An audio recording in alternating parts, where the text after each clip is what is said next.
Okay, so get this, right? We're going down a bit of a YouTube rabbit hole today. Okay. And trust me, you're going to want to see the bottom of this one, okay? Yeah. You sent over this video called I Put ChatGPT on a Robot and Let It Explore the World. Yes. And let me tell you, this Nikodem Bartnik character, Yeah. he is up to some seriously next level stuff. And It's truly remarkable what he's doing. He's Yeah. really tapping into, this really exciting intersection of, well, for lack of a better term, accessible technology Right. and just pure unadulterated creativity. The Yeah. barriers to entry in these fields, robotics, AI, they're constantly being lowered. Right. And we're seeing, as a result, this surge in individual innovation. Yeah, and you're spot on. And what really blew me away, right, is that he built this whole thing with off-the-shelf components. It's incredible. Like we're talking, he's using a Raspberry Pi for the brain, Okay. which, and for anyone scratching the head right now, Sure. that's basically a tiny computer. Yeah. It fits in your hand. And incredibly powerful for their size. Right. They're used in everything from DIY projects, obviously, like this one, to more complex industrial applications. Right, so we've got this Raspberry Pi, and then he's using a regular webcam for the robot's vision. Wow. He's got a 3D printed body, which he mentions, like, he designed himself. Right. And then a repurposed speaker for a voice.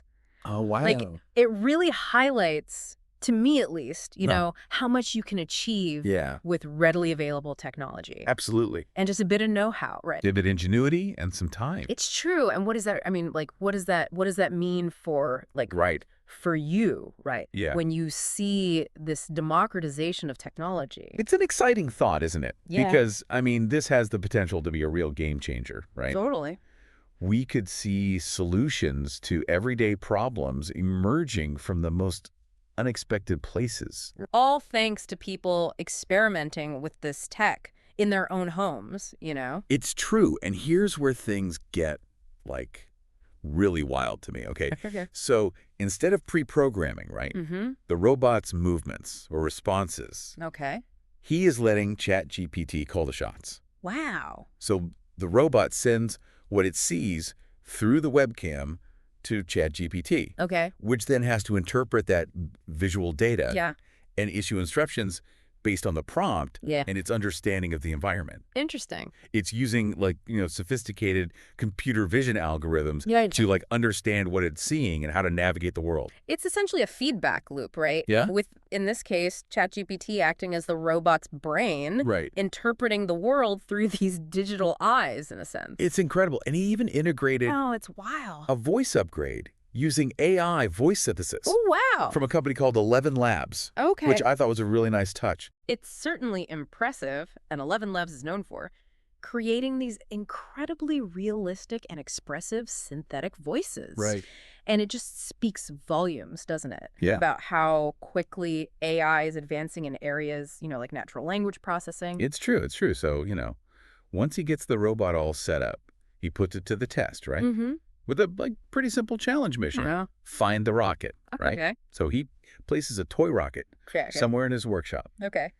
and tasks the robot with finding it. So it's a straightforward test, I guess, of Yeah. its ability to, take visual information, interpret instructions, Yes. and then navigate a space, all while relying solely on ChatGPT's guidance. Exactly. And it's fascinating to watch this thing try to figure it out. It is, yeah. It's remarkable. It wasn't, a flawless victory. Right. The robot struggled a bit with spatial reasoning, Oh. even when he tried to guide it, using signs that said rocket.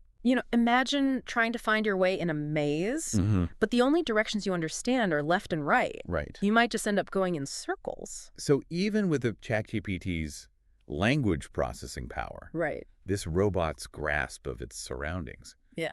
is still pretty rudimentary. Exactly. It highlights, I think, the gap that still exists, right, Mhm. between human and artificial intelligence, Right, especially when it comes to navigating, the complexities of the real world. Yeah, it's like, it's interpreting the signs literally without understanding the context of what those words mean in that specific situation, Precisely. which makes its success in the next challenge even more intriguing. Right. So he challenges the robot to find a specific book, Okay. one about the Python programming language. Interesting. which, you guessed it, is what he used to code the whole system. Oh, wow. So it's like he's asking the robot to find a piece of its own origin story, in a sense. Right. That's fascinating. And, remarkably, it succeeds. It does. It does. It manages to locate the Python book amongst, like, a pile of others. Okay, color me impressed. Right. But he doesn't. He doesn't let it off that easy, does he? No. What's the next challenge? Well, so he observes, right, that even though it found the book, Okay. its memory and ability to use context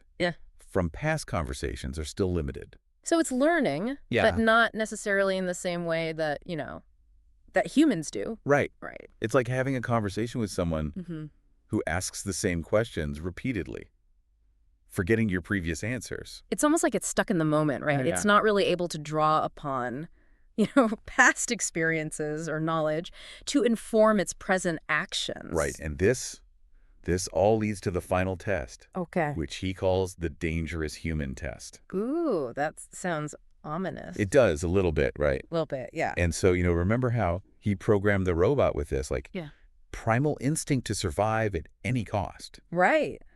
To avoid those dangerous humans. Right, while being afraid of dangerous humans. Well, in this experiment, he decides to become the dangerous human. Oh, no, this is the part where he puts on that yellow hoodie. Yes. And starts, like, approaching the robot, right? Yeah. And he even adds those menacing noises, if I remember correctly. He does. You really sort of sell the act. I have to admit, even knowing it's all a test, right? Watching that sent a shiver down my spine. Yeah. So what happens? Yeah, does it panic? Does the robot panic? Yeah. Not quite. Its reaction is far more basic. Okay. It simply tries to increase the distance between itself and the perceived threat. That's it. That's it. Like a elaborate escape plan? Or like desperate plea for help? Oh, man. I would thought with that survive at all costs directive. Yeah. That would pull out all the stops. Right. Yeah. Interesting. And in fact, he actually expresses some disappointment. He does. In the video, saying he'd hoped for a more nuanced response. Wow. So even with this imperative, right, to survive, Yeah. doesn't seem to understand danger in a way that, Yeah. that we might consider human. Right. It's like, it's almost like its actions are still very much a product of its programming, a set of instructions being carried out, and it hasn't quite, bridged the gap into genuine understanding of like, abstract concepts like fear. It's a good reminder that we're still in the early stages of AI development. Yeah. And I think this experiment, it gives us this fascinating glimpse into the potential, but it also highlights, the sheer complexity of trying to replicate something as nuanced as, human intelligence. This whole project really got me thinking, like, Yeah. what if this creator had decided to build something like a little more intense, Okay. like a robotic dog, maybe. Oh, interesting. Right. Yeah. Imagine like a robotic pet Right. that could not only, fetch, but actually understood like what fetch means. No, that's interesting. You're getting into some It's like, are we ready to big questions. walk that line? Right. We'd be venturing into this realm of artificial companionship. Yes. Which, really starts to blur the lines between, technology and genuine emotional connection. Right. It's a question I think we're going to be grappling with sooner than we think. Yeah, and it's fascinating too, because this guy, Nikodem Bartnik, he's just out there pushing the envelope with like some seriously thought-provoking work. He is. He's a real pioneer in this space. He managed to give a robot a set of eyes, a voice, and like a semblance of thought, right? Yeah. Using like readily available tools. I think that's what's so remarkable about it, right? Yeah. It's not, some $1 million research project. This is something that, with the right skills and dedication, someone could conceivably replicate in their own home. That's a game changer. It really is, and it begs the question, like, what could you do with that same technology? Well, what problems could you solve? What problems could you solve? It's a question worth pondering, I think. It is. This has been a real whirlwind of a deep dive. It has. Just a ton of information and inspiration. Yeah, if this doesn't make you want to, grab a Raspberry Pi and just start tinkering, Mm-hmm. I don't know what will.